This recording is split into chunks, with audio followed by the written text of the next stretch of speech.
할렐루야. 세상에 많은 사람들이 있습니다.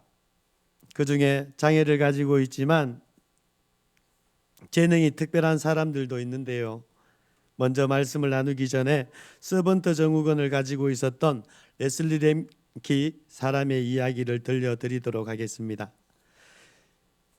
서번트 정후군이란 장애를 가지고 있으면서도 특정 영역에서 장애를 생각할 수 없을 정도의 아주 뛰어난 재능과 그리고 천재성을 가지고 있는 정후군이라고 할 수가 있습니다. 이러한 서번트 정후군을 가진 레슬리 램키는 태어날 때부터 뇌성마비와 정신지체 장애를 함께 가지고 있었습니다. 그리고 태어난 지 얼마 되지 않아서 눈에 세균이 감염되어서 두 눈을 다 빼야 했습니다.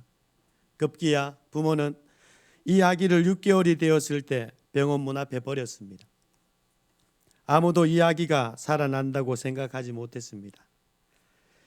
이러한 상황 속에서 병원에서는 당시 은퇴한 독실한 크리스찬이었던 메이 램킴에게 도움을 요청하였고, 메이 램킴은 아기를 돌볼 것을 약속하고 집에 데리고 왔습니다. 그러나 아기는 음식을 먹을 수가 없었습니다. 메리는 튜브를 입에 넣고 우유와 이유식을 만들어 넣어주고 계속 아이를 주물러 주면서 기도를 해주었습니다. 그리고 레슬리 램키가 돌이 되었을 때 처음으로 겨우 입을 열어 오물거리면서 음식을 먹을 수 있게 되었지만, 레슬리는 7살이 될 때까지는 어떤 동작도 하지 못하고 아무런 감정 표현도 하지 못한 채 식물인간처럼 누워만 있었습니다.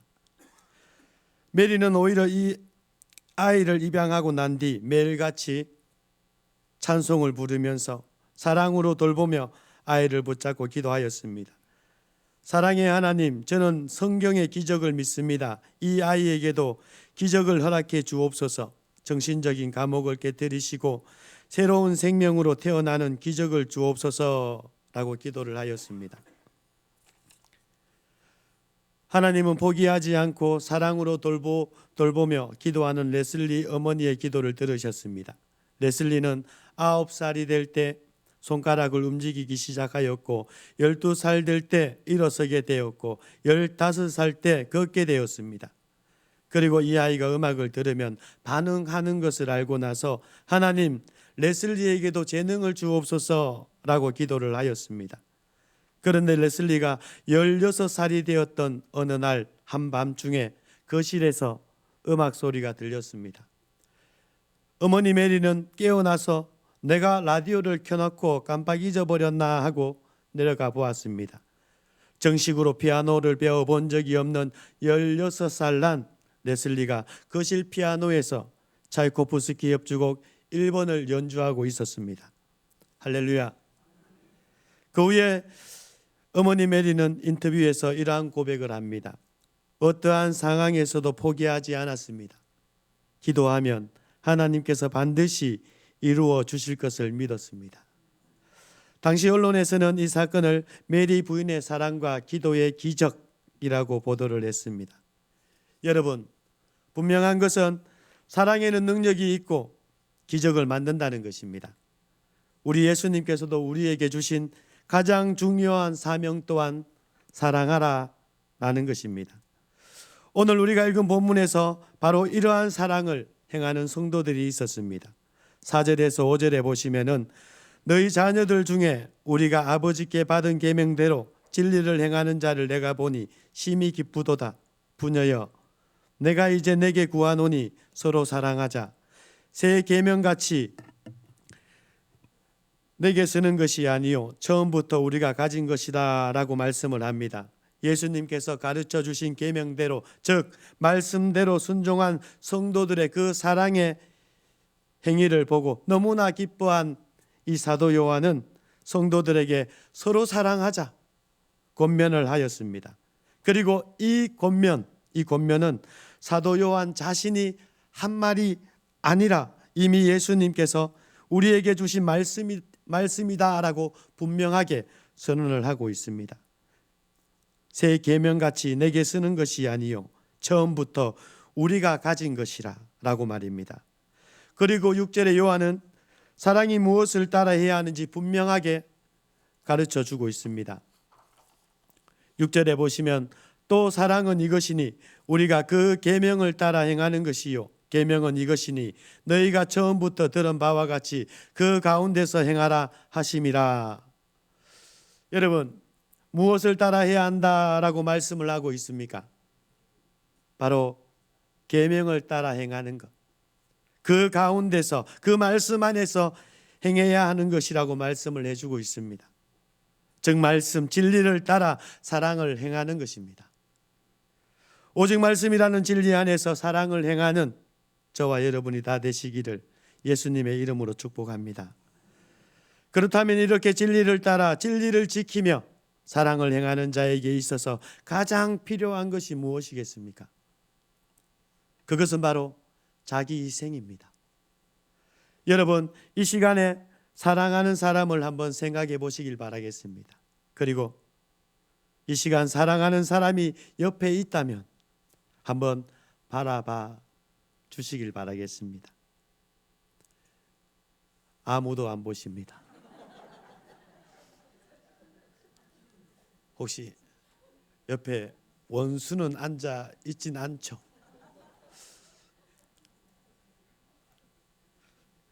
우리가 십자가의 사랑 안에서 우리 예수님께서 모두 다 사랑해야 한다라는 그 사실을 알려주셨습니다. 우리가 그 사랑을 실천해야 됩니다. 옆에 한번 바라봐 주세요. 안아주고 싶지 않습니까? 할렐루야. 여러분, 우리가 사랑하는 사람이 있다라면은 안아주고 싶습니다. 그리고 어떻게든 행복하게 해주고 싶습니다. 그게 사랑입니다. 오늘 우리는 내가 조금 고달프더라도 사랑하는 이의 얼굴에 웃음을 주기 위해서 사는 것입니다.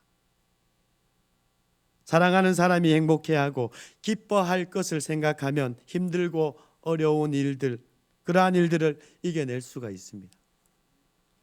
그래서 사랑은 위대한 것입니다. 오래전에 라디오에서 들은 이야기입니다. 사람들이 가장 좋아하는 단어가 무엇인지 물어본 결과 사랑이라는 단어가 1위를 차지했다고 합니다. 당연하다고 생각을 합니다. 사랑보다 고귀한 가치를 담은 단어가 이 세상에 어디 있겠습니까?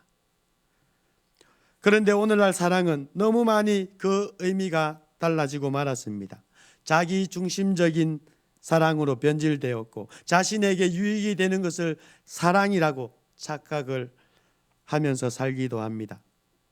그런데 여러분, 사랑의 본질이 무엇인지 아십니까? 바로 자기 희생입니다. 자기 희생이 없는 사랑은 결코 사랑이라고 말을 할 수가 없습니다.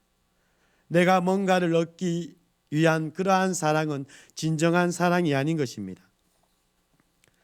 사랑은 누군가를 위해서 자신을 희생하는 것이고 내 것을 포기하는 것입니다. 그래도 마음에 기쁨이 찾아옵니다. 행복이 찾아옵니다. 그게 사랑인 것입니다. 여러분, 오늘 우리가 그 사랑을 받았습니다. 그리고 그 사랑을 지금도 받고 있습니다. 우리를 향한 하나님의 사랑, 전적으로 희생하는 사랑입니다. 우리를 향한 예수님의 사랑 역시 전적으로 희생하는 사랑입니다.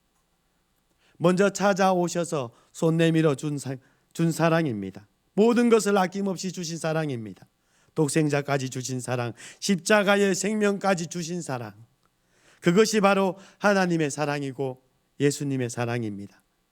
이처럼 아낌없이 우리에게 희생의 사랑을 실천하신 예수님께서는 그 사랑을 제자들에게 구체적으로 보여주셨고 그리고 말씀도 해주셨습니다. 그 사건은 요한복음 13장에 예수님께서 제자들의 발을 씻겨주신 일입니다. 주님이시고 선생님이신 예수님께서 제자들의 발을 씻겨주셨습니다. 당시 유대 문화는 마땅히 제자들이 예수님의 발을 씻겨드려야만 했습니다. 그럼에도 예수님께서는 오히려 제자들의 발을 씻겨주셨습니다. 우리가 사랑해야 할 모습을 제자들을 통해서 예수님께서 앞서 보여주셨습니다. 그것은 우리가 마땅히 받아야 할 사랑이지만은 우리가 받으려 하지 않고 오히려 사랑을 베풀어 주는 것입니다. 그것이 우리에게 새 계명을 주신 예수님께서 원하시는 사랑의 모습입니다. 마태복음 7장 12절에 그러므로 무엇이든지 남에게 대접을 받고자 하는 대로 너희도 남을 대접하라. 이것이 율법이요 선지자니라. 아멘. 그리고 제자들의 발을 씻기신 사건에는 사랑의 모습이 하나 더 있습니다. 예수님께서는 가룟 유다의 발도 씻겨주셨다라는 것입니다.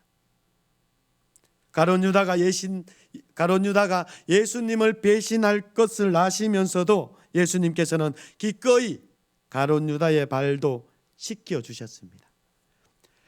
요한복음 13장 34절 말씀의 새 계명에 내가 너희를 사랑한 것 같이 라는 이 말씀 속에는 가룟 유다와 같이 배신하고 나를 팔아먹는 사람까지도 사랑해야 한다, 원수까지도 사랑해야 된다 라는 뜻도 포함이 되어 있는 것입니다. 예수님께서는 말씀하십니다. 마태복음 5장 44, 45절에 나는 너희에게 이르노니 너희 원수를 사랑하며 너희를 박해하는 자를 위하여 기도하라. 이같이 한즉 하늘에 계신 너희 아버지의 아들이 되리니 라는 말씀을 하시면서 왜 우리가 원수도 사랑해야 하며 우리를 박해하는 자를 위하여 기도해야 하는지를 45절 후반절에 이렇게 설명을 해주고 있습니다. 그것은 우리의 아버지이신 하나님께서 세상의 모든 사람들을 사랑하시기 때문이다라고 말씀을 해주고 있습니다. 우리에게는 원수일 수도 있습니다. 우리에게는 싫어하고 미워하는 사람일 수도 있습니다. 그러나 하나님의 입장에서 마땅히 사랑받아야 할 존재라는 것입니다. 하나님께서 사랑하고 계신 사람을 나와 다른 자리에 있다고 해서, 나와 다른 생각을 가지고 있다고 해서, 나와 다른 행동을 한다고 해서 미워해서는 안 된다는 것입니다. 오늘 우리에게는 너무나 힘든 사랑의 모습입니다. 생각도 할 수 없었고 할 수도 없는 이 힘든 사랑을 예수님께서는 제자들에게 말씀하시는 것과 같이 오늘 그리스도인 된 우리에게 말씀을 하고 계신 것입니다. 오른쪽 뺨을 치는 사람에게 왼쪽까지도 돌려대 줄 수 있는 사랑, 억지로 오리를 가자고 하는 사람에게 심리까지 함께 동행해 주는 사랑, 속옷을 가지려고 소송을 벌이는 사람에게 고도까지 주는 사랑, 원수까지도 사랑하고 핍박하는 자를 위해서 진실되이 기도하는 사랑 말입니다. 우리는 바로 그렇게 살도록 하나님께 부르심을 받았습니다. 그게 바로 새 계명을 우리에게 주신 예수님의 마음입니다. 오늘 본문의 사랑의 사도였던 요한은 예수님의 마음과 하나님을 사랑한다는 것이 구체적으로 무엇인지 너무나 잘 알고 있었습니다. 그래서 이렇게 말을 했습니다. 요한일서 4장 19절 20절에 누구든지 하나님을 사랑하노라 하고 그 형제를 미워하면 이는 거짓말하는 자니 보는 바 그 형제를 사랑하지 아니하는 자는 보지 못하는 바 하나님을 사랑할 수 없느니라. 우리가 이 계명을 주께 받았나니 하나님을 사랑하는 자는 또한 그 형제를 사랑할지니라 라고 말입니다. 여러분, 지금 여러분들의 사랑은 어떻습니까? 그리고 얼마나 사랑하며 살고 계십니까? 내가 당연히 사랑해야 할 사람만 사랑하고 있다면 예수님께서 말씀하신 것과 같이 세리나 이방인이나 다름이 없는 삶을 살고 있는 것입니다. 마태복음 5장 46, 47절에 너희가 너희를 사랑하는 자를 사랑하면 무슨 상이 있으리요? 세리도 이같이 아니하느냐? 너희가 너희 형제에게만 무난하면 남보다 더하는 것이 무엇이냐? 이방인들도 이같이 아니하느냐라고 말씀을 해주고 계십니다. 여러분, 하나님을 믿고 예수님의 제자로 살아가는 오늘 우리들은 사랑함에 있어서 세상 사람들과 뭔가 달라도 달라야 하는 것입니다. 우리가 어떠한 환경에 있든지 내가 만나고 있는 사람이 그 어떤 누구이든지 간에 우리는 그 사람을 사랑해야 할 책임이 있습니다. 요한복음 13장 34절에 너희가 서로 사랑하면 이로써 모든 사람이 너희가 내 제자인 줄 알리라 라고 말씀을 하십니다. 그러니까 우리가 예수님의 제자이기 때문에 오늘 우리가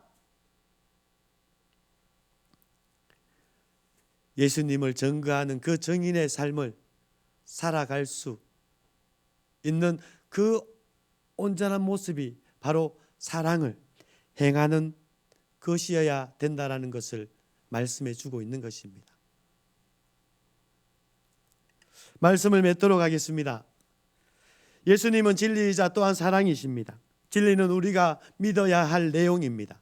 사랑은 우리가 살아야 할 내용입니다. 이제 부족하지만 그리고 서툴지만 서로 사랑을 실천해야 하겠습니다. 이 시간 다시 한번 옆에 계신 분을 보시겠습니까? 한번 사랑합니다 한번 안아주시길 바라겠습니다. 또 반대쪽에 계시는 분이 또 섭할 수 있습니다. 하지 못한 쪽도 사랑합니다 한번 안아주시길 바라겠습니다.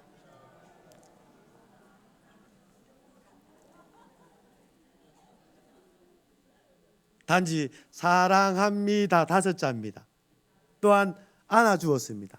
우리 얼굴에 웃음꽃이 피었습니다. 여러분, 교회가 이렇게 행복해야 되지 않겠습니까? 할렐루야. 예, 이러한 사랑을 우리가 실천해야지만이 우리 자신이 먼저 행복해집니다. 그리고 가정이 행복해집니다. 그리고 교회가 더욱더 건강하게 만들어집니다. 그리고 이것이 예수님을 기쁘게 하는 것이고, 그리고 하나님께 영광을 돌리는 길입니다. 오직 진리를 지키기 위해서 성령의 도우심을 간절히 구하며 사랑을 실천하는 우리가 되시길 진정 예수님의 이름으로 기도합니다. 기도하겠습니다.